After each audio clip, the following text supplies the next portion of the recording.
America, a land that had its beginning in the very dawn of creation. A land that is water, earth, and air.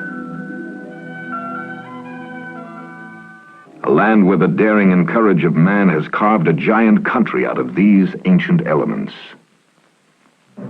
A land both scarred and graced by the mark of man. Our heritage is here, in this land. This land, a land where purple prose and swelling music roam free, a land from which was born, as if sprung from the skull of Athena, the Classical Classroom podcast. Daisha, let's just go with the regular open. Sorry, I got carried away. Hello, this is your host, Daisha. That stirring audio clip was from a 1960s National Park Service educational film, which we played because the guest featured in this episode, Stephen Lias, has been a composer in residence at a number of our national parks here in the U.S., and he's going to talk about the intersection of nature and music and some of his adventures. By the way, did you know that it's the centennial anniversary of the National Park Service? True story. Have you seen these things? They're amazing. Happy birthday, National Park Service. Oh, and by the way, if you haven't already, don't forget to subscribe to, rate, and review us on iTunes because it pleases the National Park Service when you do. They did not say that, but I will just assume. Anyway, enjoy the episode. My name is Daisha Clay. I'm the audio librarian here at Classical 91.7. While I'm a real librarian, I have a deep, dark secret. I know very little about classical music. I grew up listening to rock, and I know something about jazz. But when it comes to classical, I really want to learn. So, every week on this show, a classical music expert will give me a piece of classical music they think I should know, and then we'll discuss it. Come learn with me in the Classical Classroom.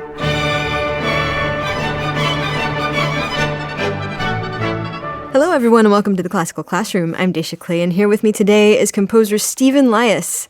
His music has been performed widely and he's also a professor at Stephen F. Austin State University just down the road from Houston and Nacogdoches. He's recently become more focused on being an adventurer composer, which we're going to talk about today. He's an outdoorsman and he's been composing a growing series of works about the United States national parks. He's done residencies in a number of those parks, including Glacier and Denali. He's recently been commissioned by the Boulder Philharmonic to write an original work about Rocky Mountain National Park. Stephen Lias, welcome to the Classical Classroom. Thanks so much. It's a pleasure to be here. So, okay, it's the National Park Service's 100th anniversary, so this is a very timely episode. There's been lots of activity going on about that, like the Obamas just visited a couple of national parks for Father's Day. There's been all kinds of stuff in the news. So I'm interested in what led you to composing to compose music about national parks. How did you go from what you were doing before? I guess, what were you doing before? And then how did you get to composing for national parks? Sure. Well, obviously been a composer for quite a long time, so let's assume that the before involved composing. But also, I didn't discover my love for outdoor activities really until middle age. I was in my mid to late 30s, and I started just trying out kayaking and backpacking and things like that and discovered that I really took to it. Yeah. So I was doing those two things simultaneously without ever trying to combine them. And then in 2009, I applied for a Guggenheim Foundation Fellowship, which I didn't get. But the idea of the application was the first time that I sat down and wrote in a proposal, I'd like to go to national parks, write music about those places. And when that proposal was not funded, I was a little disappointed initially, but it became obvious immediately to me that I didn't need a big boatload of money in order to go to a national park and start writing music about it. So that was the beginning of the project. And in 2009 and 2010, I started writing my first pieces. And I've been at it ever since. As you say, the timing was great because I started 5 or 6 years before the centennial. Yeah. And so it's been gaining momentum, and the National Park Service has become more and more interested and involved in what I'm doing as well. That's awesome. So take us on an adventure. What was your first trip to a park that inspired you to compose music for it? My wife and I had a trip planned to go kayaking down through Santa Elena Canyon at Big Bend National Park on the Rio Grande. That's here in Texas. Yes, it is. It's one of our home parks. And at the end of that trip, a trombonist friend who happened to be the one that we were kayaking with asked if I would write a piece of music for her, a sonata for trombone.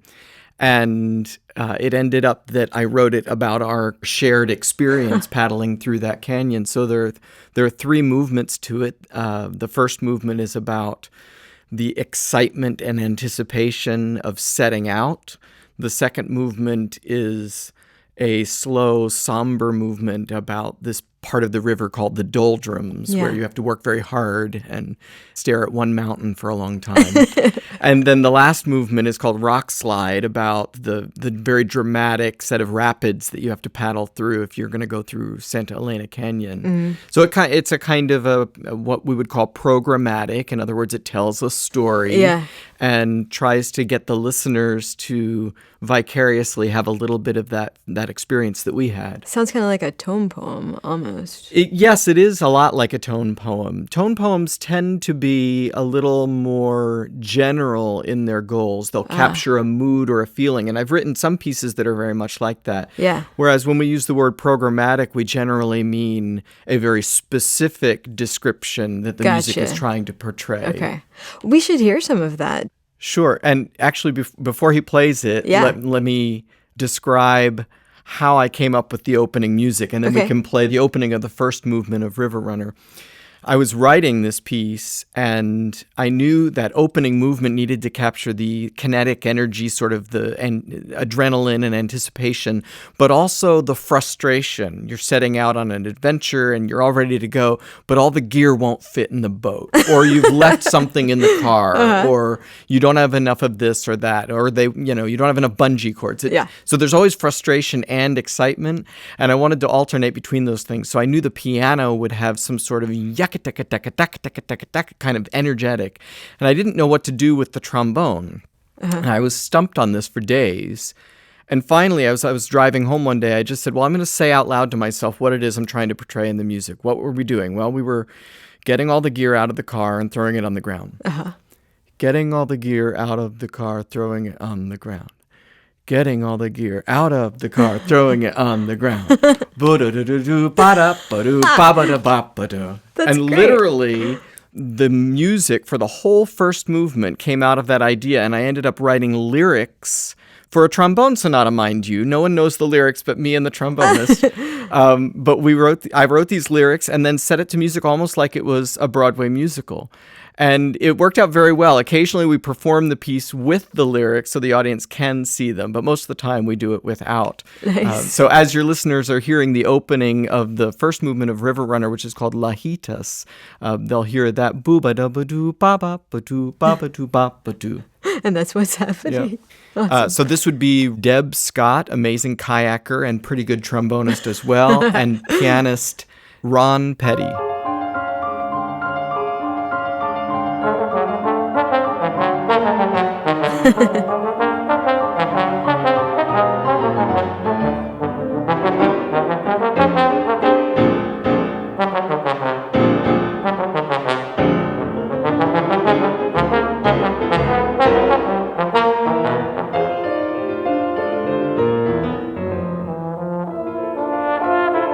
And then it switches to this more lyrical, anticipatory feel. Yeah.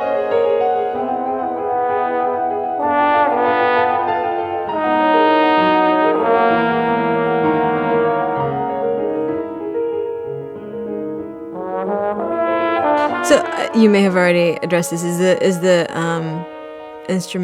the instruments that are used for this piece? Is it entirely piano and trombone?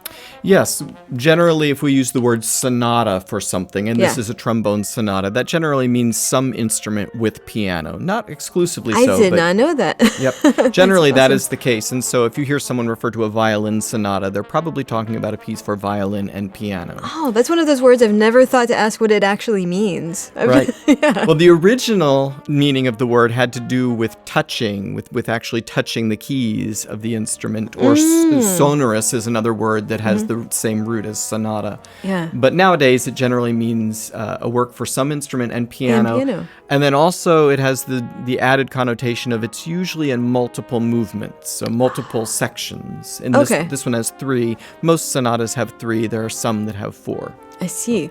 Do the instruments, and this is a little bit of a departure from what we're talking about, but do the instruments in a sonata, do they ever change? Like, for example, could you have written this sonata in 3 parts and had the piano and like trombone, then piano and sax, and then piano and something else? That's a great idea. I would love to do that on a piece, but probably no one would call it a sonata. Although someone might. Nowadays, one of the things about the time we live in now is that many boundaries are breaking down, Yeah. and there's a certain attraction for composers or artists of any sort to give something a name that we think has one meaning, but then we sort of reinvent it in a new form. Yeah. So I'm sure there are sonatas that do exactly what you suggest. The trumpet sonata that I wrote about Rocky Mountain National Park back in 2011 has one movement that asks the trumpet player to play a flugelhorn instead. So it's the same performer, but a different instrument. Yeah, Okay, so gotcha. It's a little bit of what you were suggesting.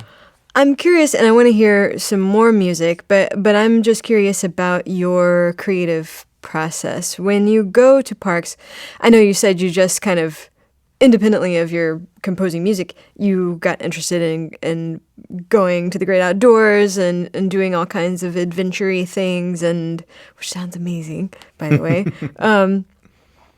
But when you kind of made that connection and you were like, oh, I should write music about these experiences that I'm having and about these places. Are you just going with your eyes open while you're there, or are you trying to sort of engender this creative inspiration? Are you trying to make that happen? How does it work for you? It's different every time, and there's no either or. It's only and. Okay. And so certainly my method is to go to a place, learn all I can about it, and experience it in a very immersive way. Yeah. I want to get dirty if it's that kind of place, or if it's a historical park, I want to really dig into the history there, either the cultural history or the human history. We have national parks that celebrate many things. And so I want to let that park become my friend, let me get me to know it very well, and then let that guide what sort of musical process comes next. Sometimes I know going into a project what the instruments I have to write are for. For example, my upcoming commission from the Boulder Philharmonic about Rocky Mountain National Park has to be for orchestra. So that's not a decision that I get to make while I'm there. Other times I'm in the park and I don't even know what instruments I'll be writing for, so the experience I have helps shape that. I see. The beauty of it for me is that these parks, whether you are inspired by geology or wildlife or scenery or human history or heroism or tragedy, almost anything that can inspire music or art or opera or drama can be found in the National Park Service somewhere. Yeah. And so it's an unending sort of source of inspiration for me. I know that however long people keep wanting me to write music about national parks, I'll never run out of things to write about. I've got a piece about a search and rescue incident that happened in Mount Rainier. I just finished a string quartet about the famous American sculptor Augustus St. Gaudens. I've written pieces about mountains and bears and kayaking and backpacking. So it just differs from place to place, what that park reveals to me and then how that becomes expressed through music. So your first time to sort of meld these two loves in your life came at Big Bend. Mm-hmm. Take us to another adventure after that. That sounds so cheesy, but please do. No, that's great. Let's go to the other end of the spectrum. In 2014, I was the artist in residence at Glacier National Park. And I should probably do an aside to explain artist in residence. Yeah. That's a term that some people won't know what it means. Many national parks have programs that they call their artist in residence program. And the concept is very simple, and that is that they have a juried selection process where they select one or a group of artists who are invited to come stay in the park for some specific amount of time, and their obligation is to make art about this place. Wow. And that serves the National Park Service's mission of reaching new audiences and having sort of an interpretive outreach to their park. So people will maybe go to a museum or a concert and experience vicariously a little bit of that park through that art that we create. Yeah. So I'm one of the only composers that's doing this. And so many of the parks that I've been to, I've been there as their artist in residence. And so I was in Glacier National Park in Montana as the artist in residence in 2014.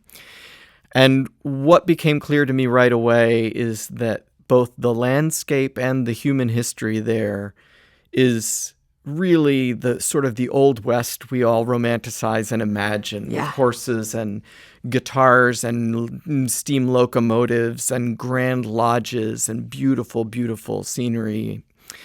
So the piece of music that I decided to write was an orchestral piece, and I thought it should be rousing and inviting and very accessible in sort of the ways that the scores to great Western movies are. That was the spirit I wanted to evoke. And I thought I would write a piece that would serve as maybe a concert opener for a concert, something short and punchy that would leave you wanting more. So I wrote a piece called Crown of the Continent, which is a phrase people often use in reference to Glacier National Park. You referred earlier to the idea of a tone poem, and we talked about the difference between a tone poem and a programmatic piece.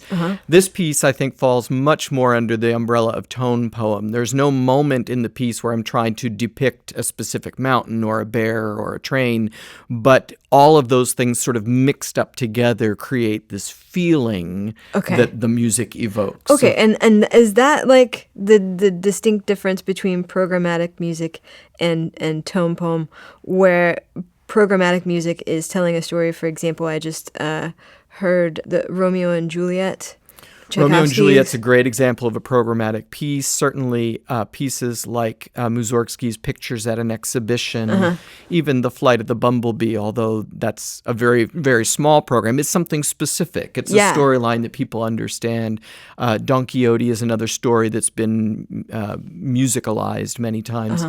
So I wouldn't say it's a black line between the idea of program music and tone poem, but in general, sort of nuanced leaning. A tone poem tends to be more general, whereas program music, when we use that phrase, tends to be fairly specific. Tone poem is sort of capturing the essence, the feeling, right? Instead of Okay, I think I got it. And it's very timely that we're talking about it today because it's officially coming out on a CD in about 2 weeks. Oh, nice. From Navona Records. Okay. And we have a copy of it here today. We could listen to some of it. Yeah, let's. This is the Moravian Philharmonic. This has not been performed publicly in a concert yet, although we're hoping that it'll be programmed somewhere next year.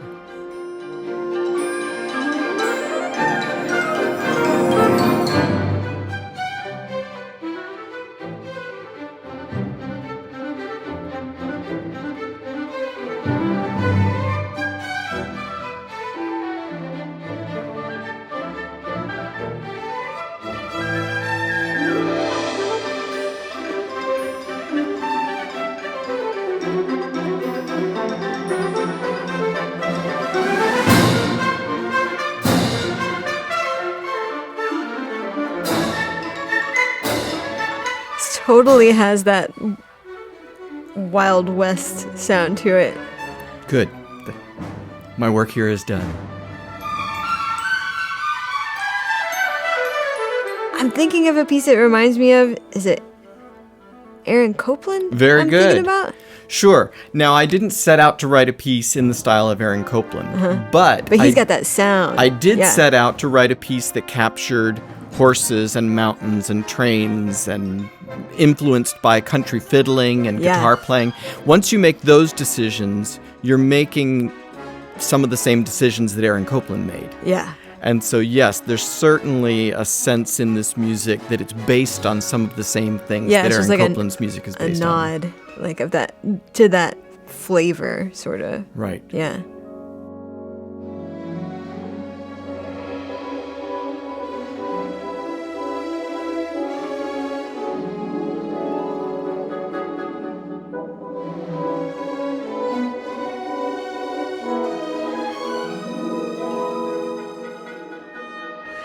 Very cinematic sounding.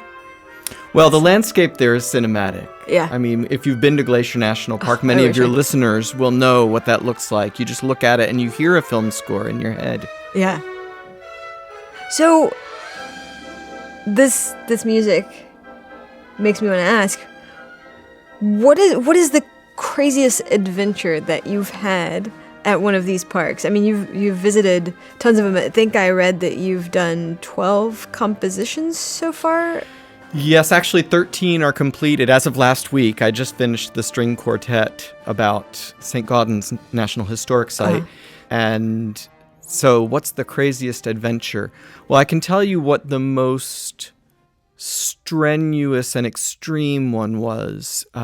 In 2012, I was selected as the artist in residence at Gates of the Arctic National Park. Where is that? Gates of the Arctic is up in the Arctic Circle. Holy moly. It's in central Alaska, so it's not, people immediately would envision, icebergs and polar bears. Yeah. It's not that far north. Okay. But it's above the Arctic Circle. It's this vast, spectacular, mountainous area of sort of endless tundra and mountains and rivers and caribou. And so they only select one artist in residence a year. And this is a park that you can't walk into or drive into. You can only fly into. Whoa. And so their residency consists of you go on a backcountry patrol with a ranger. And since I had some backpacking experience, they decided that our goal would be to migrate with the caribou for 10 days. Whoa. So they flew us in to a remote sort of alpine lake up there in the Brooks Range, and we backpacked for a week and a half and saw thousands of caribou and lots of bears, and I carried a heavier pack on my back than I think I ever will again. And it was one of the sort of pivotal moments in my life where I discovered I was capable of things I had never done before. Yeah. I put myself very far out of my comfort zone and ended up writing a 12-minute long orchestral piece that was premiered by the Boulder Philharmonic and now has been subsequently performed by a number of other symphonies as well. We should hear some of that.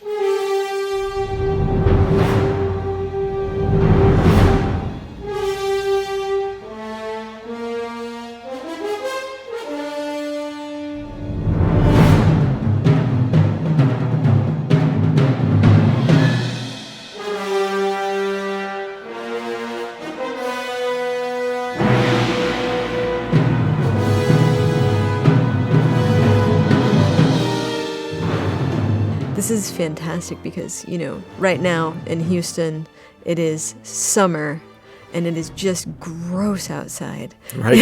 It's nasty and hot and humid. So this is great, getting to travel vicariously through your music. So have you ever been chased by a bear or had to burn your own clothes for warmth or anything weird like that? Well, no, I'm very fortunate that although I like to put myself out of my comfort zone, I don't take a lot of risks.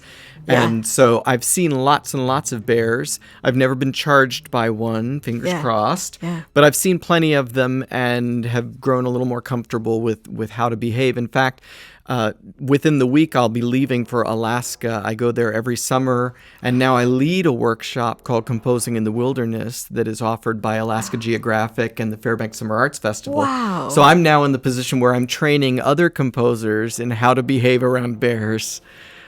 This is so cool. You've kind of carved out a whole new niche. When I first read adventurer composer, I was like, what does that even mean? Now I get it. This is fantastic. Yeah. So I'm curious. I mean, this seems like a dumb question because when I think about the national parks, I mean, they're just unbelievable. They're grand. You stand in them and you're just like, this is the most incredible place on earth. How does this even exist? But what makes this work important to you? Bringing the national parks to life through music. Why is that important to you? Yeah, that's a nuanced question with lots of possible answers. I would say the first reason is very simple. And maybe a little disappointing because the question is very grandiose. But the first very practical reason is all artists are going to draw on whatever inspires them to make art. Mm-hmm. And so for me, the most basic reason is I'm trying to make good art. I'm trying to make music that will stand, that will be worthy of the concert hall. Mm-hmm. And if I'm going to do that, I have to draw on the things that inspire me the most. And as it happens, national parks inspire me. So that's a very practical reason. And as I said earlier, the depth of the inspiration that I find there is unending. Yeah. There's another interesting angle on this, though, and that is that the national parks and classical music share some common goals that people don't often think about. And that is that they are both underfunded. They are both worried about their clientele perhaps aging and not being broad enough and not being young enough. Mm-hmm. They are worried about the security of their and sustainability of their futures.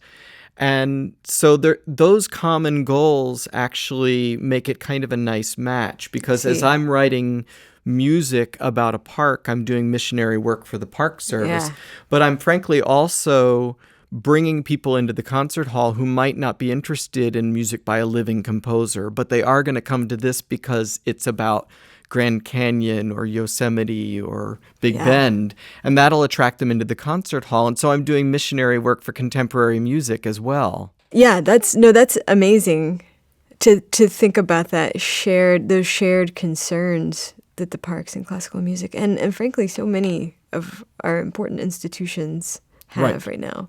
Libraries spring to mind. Yeah. And probably the third answer I should give is that there are a lot of conversations going on right now as we're speaking about funding for allocations for the division of authority for how public lands should be managed.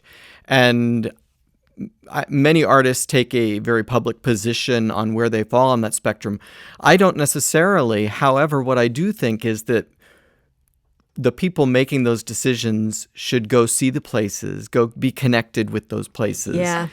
And that if we can have a public and an administration that are connected to these national places, then the decisions that they will be led to make will at least be informed decisions. And so part of why I love doing Composing in the Wilderness every summer is I get to take artists out into these places. And that's just my little tiny part of making more people deeply connected with these natural wonders. Yeah, actually taking them there and going, see?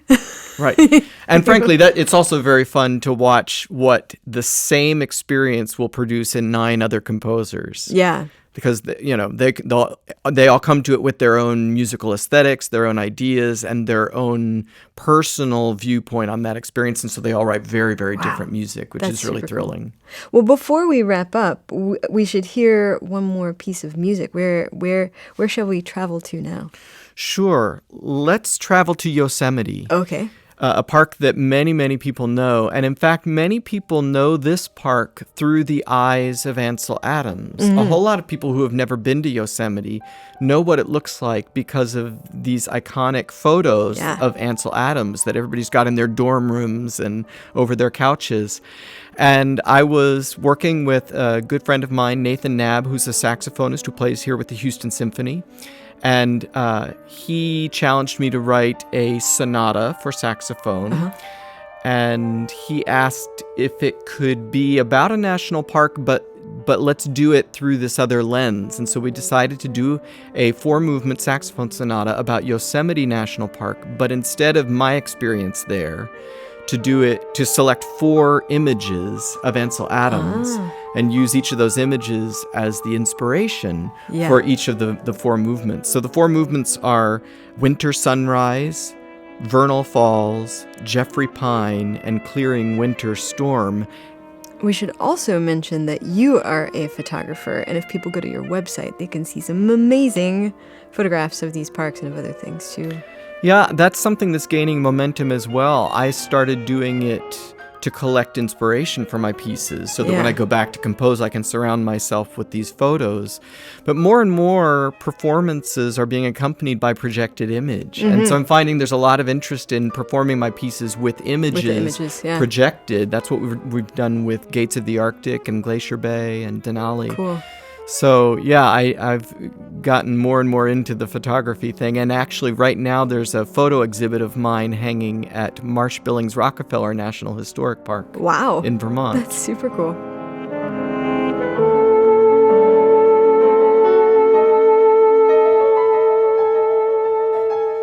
This movement is Vernal Falls. It's fairly programmatic in that I found a paragraph description that Ansel Adams had of a mountain stream and how it becomes larger and larger and starts hitting boulders and then eventually makes what he called the prodigious leap over the waterfall. Yeah. And so all of the music in this movement is designed to follow the life of a mountain stream as it grows and becomes more violent and eventually goes hurling over a cliff. Yeah.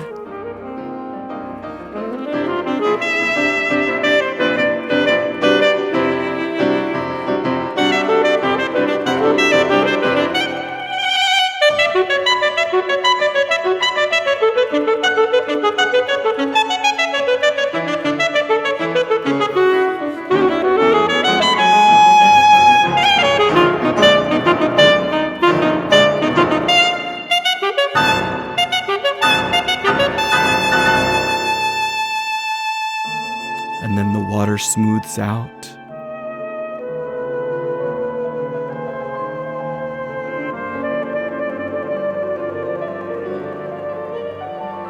I like how the sax and the piano are kind of trading off. Yep. There's a conversation going on between them,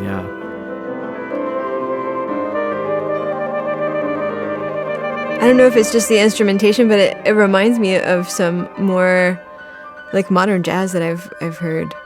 It's partially the instrumentation. It's hard to hear a saxophone without thinking of jazz,